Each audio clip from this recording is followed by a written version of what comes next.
Bismillahirrahmanirrahim. Assalamualaikum warahmatullahi wabarakatuh.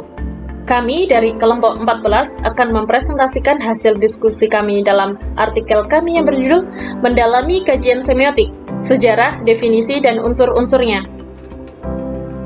Saya, Faiza Isnan Nasiha, beserta dua teman saya yaitu Maftuhah Salamatun Ni'mah dan Khairul Anam, akan membahas tentang semiotik dalam presentasi kita kali ini.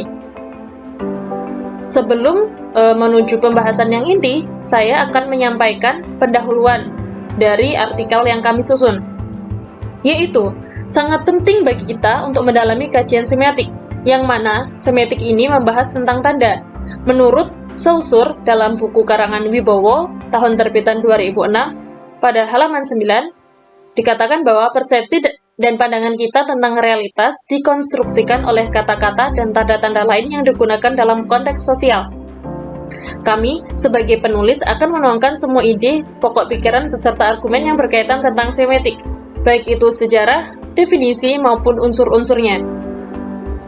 Melalui pembelajaran semiotik, kita bisa mengungkapkan secara ilmiah keseluruhan tanda dalam kehidupan manusia, baik berupa verbal maupun non-verbal, khususnya dalam kehidupan sehari-hari. Hal ini dilakukan untuk meningkatkan kualitas kehidupan melalui efektivitas dan efisiensi, sehingga pemanfaatan sistem tanda secara benar akan mempermudah aktivitas dalam kehidupan. Nah, tujuan kami menyusun artikel ini yaitu agar kita mengetahui komponen penting yang terkandung di dalam semiotik. Yang pertama, yaitu sejarah kemunculan semiotik. Yang kedua, definisi semiotik yang akan dipaparkan dalam slide-slide selanjutnya. Yang ketiga, unsur-unsur semiotik yang mengatakan bahwa nothing is a sign unless it is interpreted as a sign. Yang keempat, wilayah kajian semiotik beserta unsur-unsur komponennya. Dan yang terakhir yaitu yang kelima, jenis-jenis semiotik. Selanjutnya, sejarah semiotik. Jadi, semiotika pertama kali dikembangkan dan banyak dipergunakan dalam pengkajian sistem tanda. Ini mengacu pada teori semiotika Ferdinand de Saussure dan Charles Nadders yang dikenal sebagai bapak semiotika modern. Kemudian disusul oleh semiotika dari Roland Barthes, semiotika J.K. Ogden, dan semiotika E.R. Richards. Dan yang terakhir yaitu semiotika Michel Rivatera. Nah, kajian mengenai semiotika oleh dua tokoh tersebut yaitu Ferdinand de Saussure dan Charles Nadders dilakukan pada awal-awal abad ke-20, yang mana Ferdinand de Saussure merupakan seorang ahli bahasa, dan sedangkan Charles Nadders adalah seorang ahli filsafat dan logika. Selanjutnya, pada tahun 1980, semiotika Roland Barthes mengembangkan dua tingkatan pertandaan, yaitu tingkat denotasi dan tingkat konotasi. Selanjutnya, semiotika J.K. Ogden dan E.R. Richards mengembangkan teori semiotika trikotomi yang merupakan pengembangan dari teori Ferdinand de Saussure dan Roland Barthes. Yang selanjutnya, semiotika Michel Rivatera mengemukakan 4 hal pokok untuk memproduksi makna, yaitu dengan ketidaklangsungan ekspresi, pembacaan heuristik retroaktif atau hermeneutik, serta matrik dan hipogram. Perkenalkan, nama saya Khairul Anam. Di sini saya akan menjelaskan mengenai pengertian dan wilayah kajian semiotika.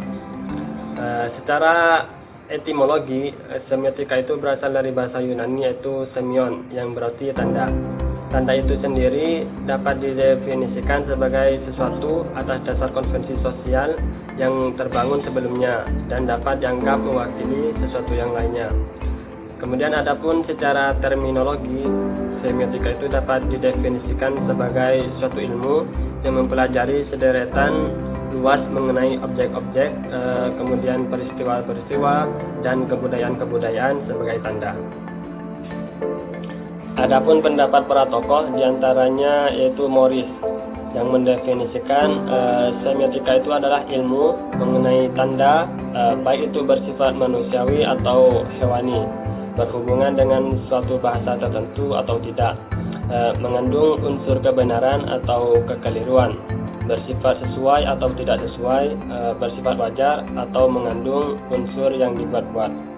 Kemudian menurut Zeus itu berpendapat bahwasanya semiotika itu adalah ilmu yang mempelajari tentang tanda, berfungsinya tanda, dan produksi makna.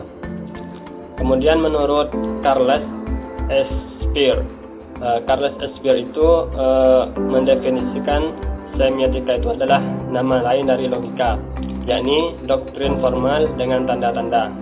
Kemudian yang terakhir menurut Ferdinand de Saussure yang mendefinisikan semiotika itu adalah ilmu umum tentang tanda, yaitu suatu ilmu yang mengkaji kehidupan tanda-tanda di dalam masyarakat. Kemudian wilayah kajian semiotika. Carles Morris membagi kajian semiotika ini ke dalam 3 cabang penyelidikan. Yang pertama yaitu sintaktik atau sintak.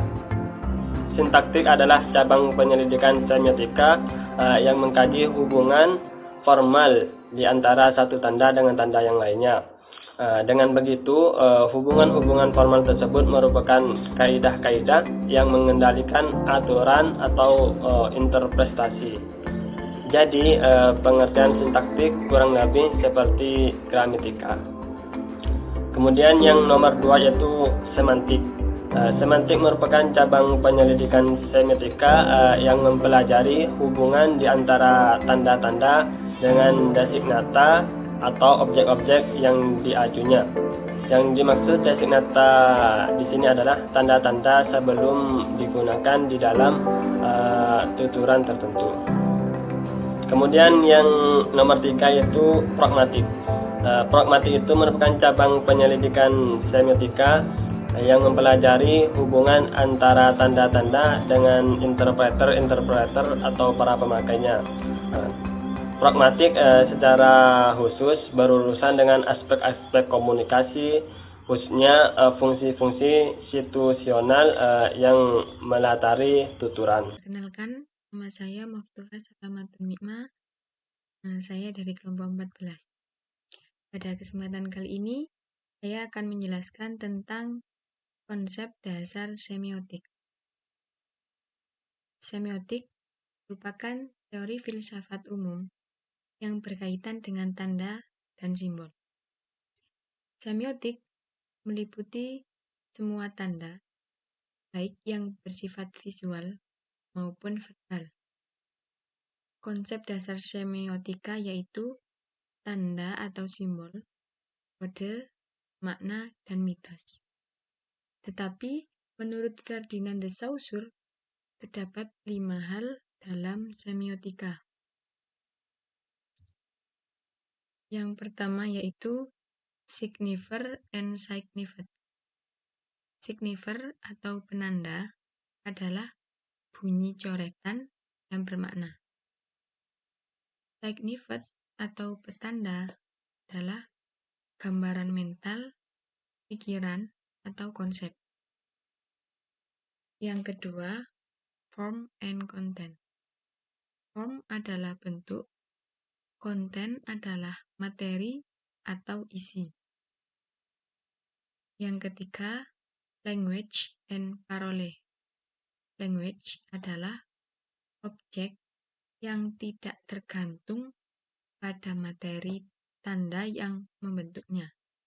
Sedangkan parole adalah bahasa yang hidup atau bahasa yang sebagaimana terlihat dalam penggunaannya.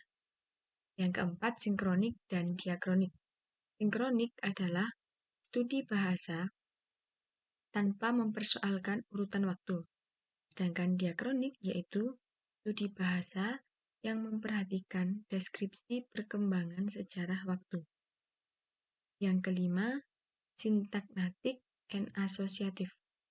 Sintagma adalah kumpulan tanda yang berurutan secara logis. Sedangkan paradigmatik yaitu hubungan yang saling menggantikan. Kemudian, saya akan menjelaskan jenis-jenis semiotik. Menurut Pateda, ada 9 macam semiotik yang kita kenal sekarang ini. Yang pertama yaitu semiotik analitik, yaitu semiotik yang menganalisa tentang sistem tanda. Yang kedua, semiotik deskriptif, yaitu semiotik yang memperhatikan sistem tanda yang dapat kita alami sekarang, meski ada tanda yang sejak dahulu tetap seperti yang disaksikan sekarang. Contoh, langit yang berwarna hitam belum tentu menurunkan hujan. Dari dulu sampai sekarang tetap seperti itu. Yang ketiga, semiotik faunal atau zoosemiotik, yaitu semiotik yang memperhatikan sistem tanda yang dihasilkan oleh hewan. Contoh, jika ada ayam yang matanya menyipit, itu menandakan bahwa ia sedang ketakutan. Yang keempat, semiotik kultural, yaitu semiotik yang khusus menelaah sistem tanda yang berlaku dalam kebudayaan masyarakat tertentu. Yang kelima yaitu semiotik naratif, yaitu semiotik yang menelaah sistem tanda narasi yang berwujud mitos dan cerita lisan atau folklore. Yang keenam, semiotik natural, yaitu semiotik yang menelaah sistem tanda yang dihasilkan oleh alam. Yang ketujuh, semiotik normatif, yaitu semiotik yang khusus menelaah sistem tanda yang dihasilkan oleh manusia yang berwujud norma-norma. Misalnya, rambu-rambu lalu lintas.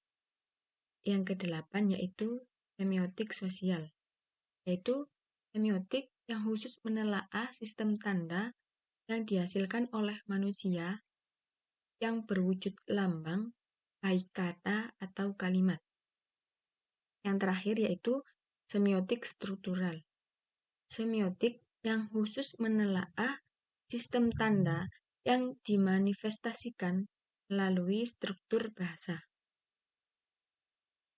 Mungkin itu dari kami.